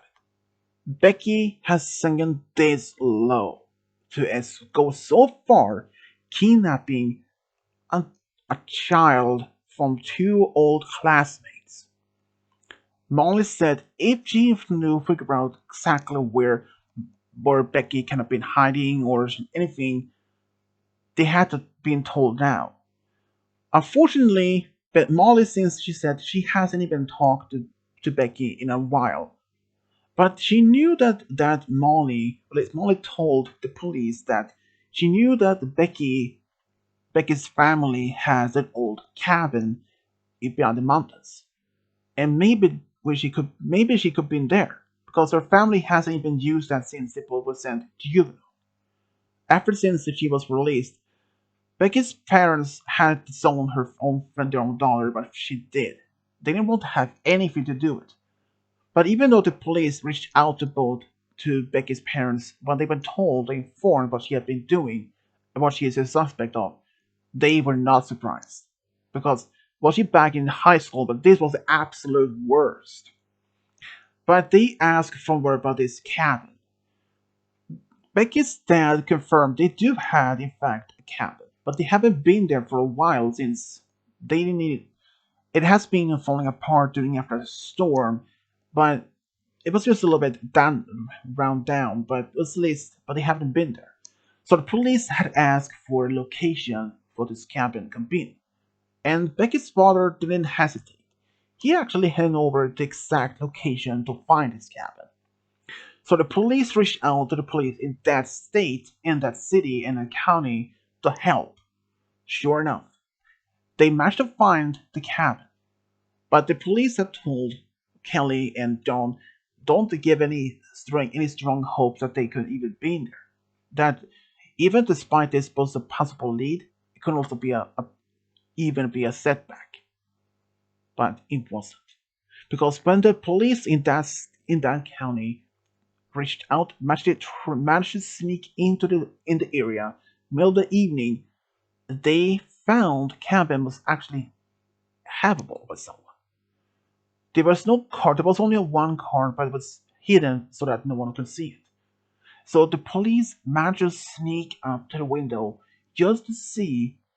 In there, was sitting on the floor, was a young child girl playing with some toys while there was this older woman in this supposed to be in the kitchen area making dinner.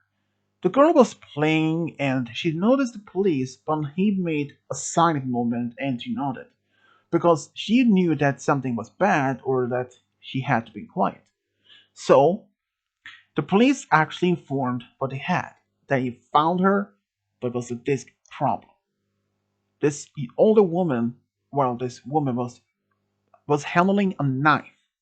She was making dinner, and they didn't want to just walk in without risking the daughter, this young child's life in jeopardy. They had to make the plan fast. Luckily, though, since there's a back door, and the police knew that maybe that they had to crouch down and be so quiet as possible.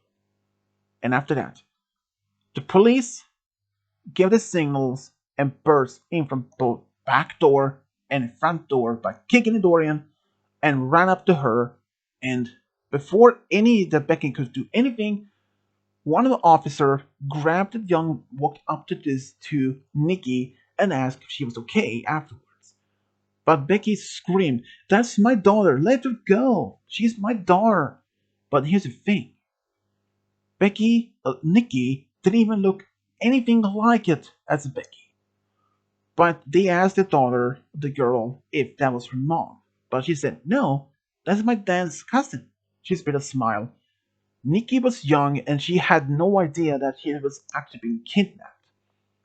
Luckily though, the police brought both Becky and Nikki back to their hometown. Nikki was arrested for kidnapping, and this time she was innocent in jail for up to, well, surprising enough, 60 years. And she was already in her mid. She was only at the time of already 30 and had been sentenced for 60 years. When she will be released, she will be like 90. When Nikki came home, Kelly was crying so much. She was very overjoyed to see her daughter back home safe. But Kelly, she had schooled out John even before that he could it should at least tell her what happened. And he explains that, or he said that he felt like an idiot. He should have seen the warning signs of anything like that, but she forgave. The daughter wasn't even hurt anyway. She was well taken care of by Becky. At least from that part, they knew, but they also wondered why she took her.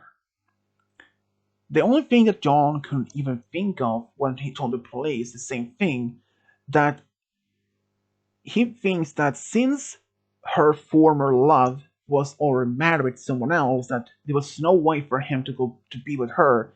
So, in order the way to punish him was to take his oldest daughter far away from them and raising her as her own daughter by almost brainwashing her to believe that her parents actually at some point were dead or something, and that she had been asked to be looking after her. But the same thing about what about her younger sister? She would have made an excuse that saying also that, or the story that Sarah was also had didn't make it in a fight. She was gone, and that Snicky was the only one in the family who was alive, and that she had been, since her dad's cousin, Becky, had been asked whether it was decided to look after and raising her. Becky once again tried to reach out to John from the jail, but he this time went to see her in jail and told her that he would never want to see her ever again, and what he did could traumatize his own family. And for what she did was the most unspeakable things ever. And he said the last words were, quote, "Becky, you are the most disgusting person I ever seen. What you did could traumatize my daughter's life." I would never want to see you ever again. If you even dare to talk to my family by letters or anything, I will make sure that will extend your prison time. Do you hear me? Leave me and my family alone for this time. I warn you, I'm not afraid what to do with you anymore. And then he left. After that day, both John and Kelly gave both Sarah and Nikki the stranger danger warnings to what to do if a stranger claims to be a family member unless they have seen a photo or maybe had met the person in real life with the parents. So Nikki felt a bit, she felt almost if she had done something bad, but her parents said, no, you didn't do anything bad, you didn't know. This person lied to you. And ever since then, John made sure so that both Nikki and Kelly, Sarah, actually met all of his female cousins and male cousins to and other extended families that they would know this is their family, not strangers. Even though that John still after all this, he feels very stupid. He couldn't risk his own daughter's life, but at least he was happy that Nikki was safe and sound. He made a promise himself and to Kelly to always look after his daughters no matter what happens.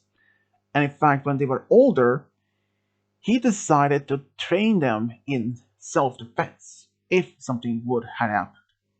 Because when they said self defense, daddy, they were actually have no idea what he meant. But when he showed them like some a video like Karate Kid, and they were actually surprised that this young kid can actually do this kind of things by his hands and feet. And he said, this is something you could do. This can actually save you and your friends in the future if something would have come happen. And sure enough, when they were older, around 8 to 10, they were actually brought to this self-defense class, but they were also being allowed to choose exactly which type of defense class they want to go. Both actually choose judo, or at least judo, which is a very martial art training. They actually liked it and made a lot of progress on it. But not on that. John and Kelly were just happy that their daughter Nikki was safe and that Becky could still rot in jail for life for what they cared. But at least though, sometime after all this event, Molly, she reached out to them both. She told them that she was devastated to hear what Becky did, but she also said that she understands that they don't want to have anything to do with her. But what they didn't know, Molly had at this point already had also a daughter around 3 years old, and she was also engaged.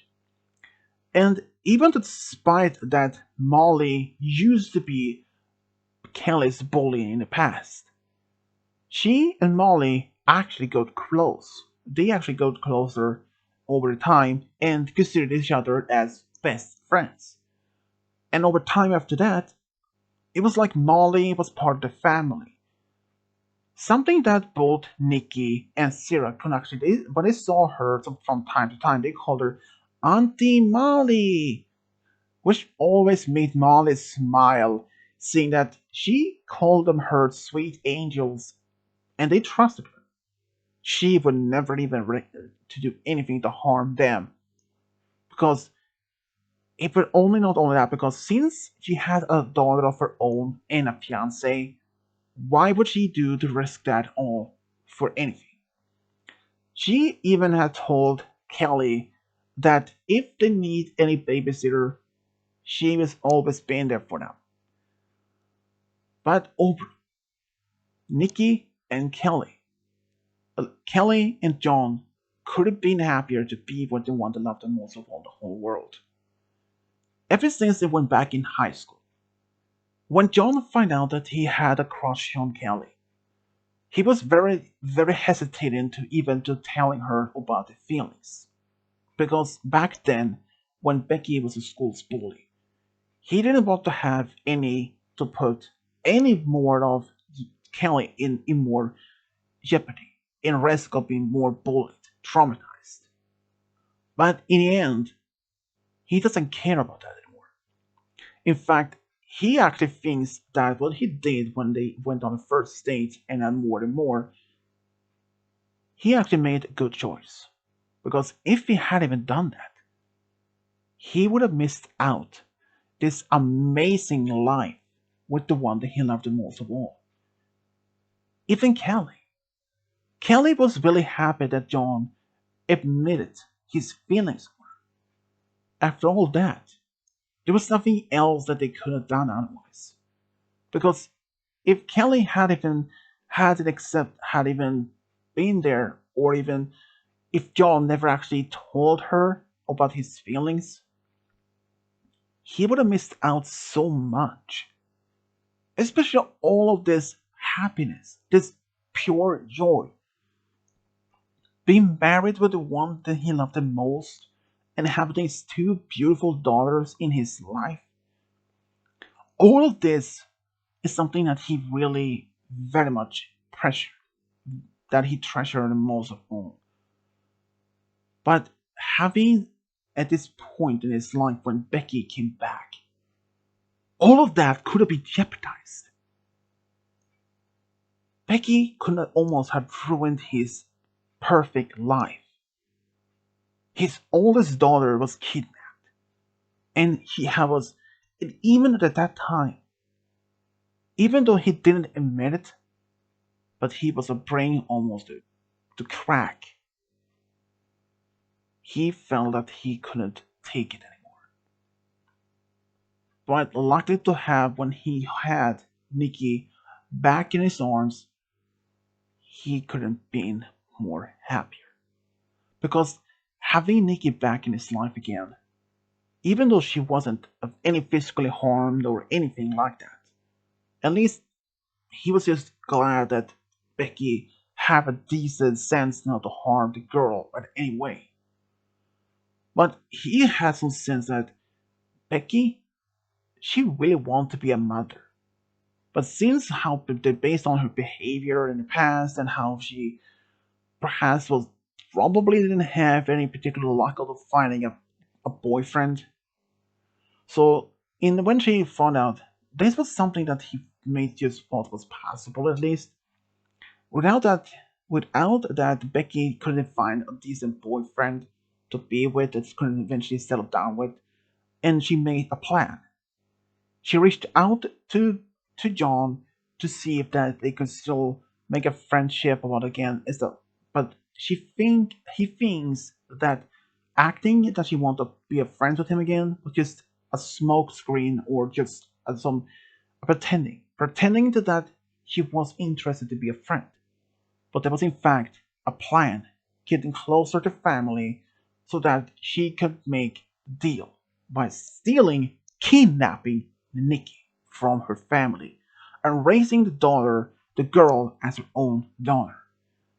When he told Kelly about it, she agreed that seems more likely that's something that Becky would do. But both were just happy that Becky never could go through it.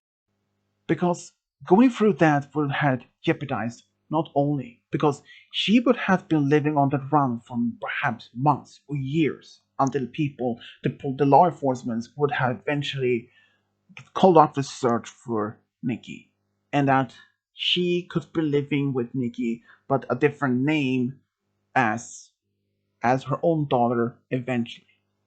But both Kelly and John were just happy none of those plans never happened because they cannot imagine to lose $1.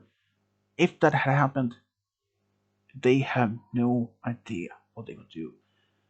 So this is how when John and Kelly found their true love for their big family. The end.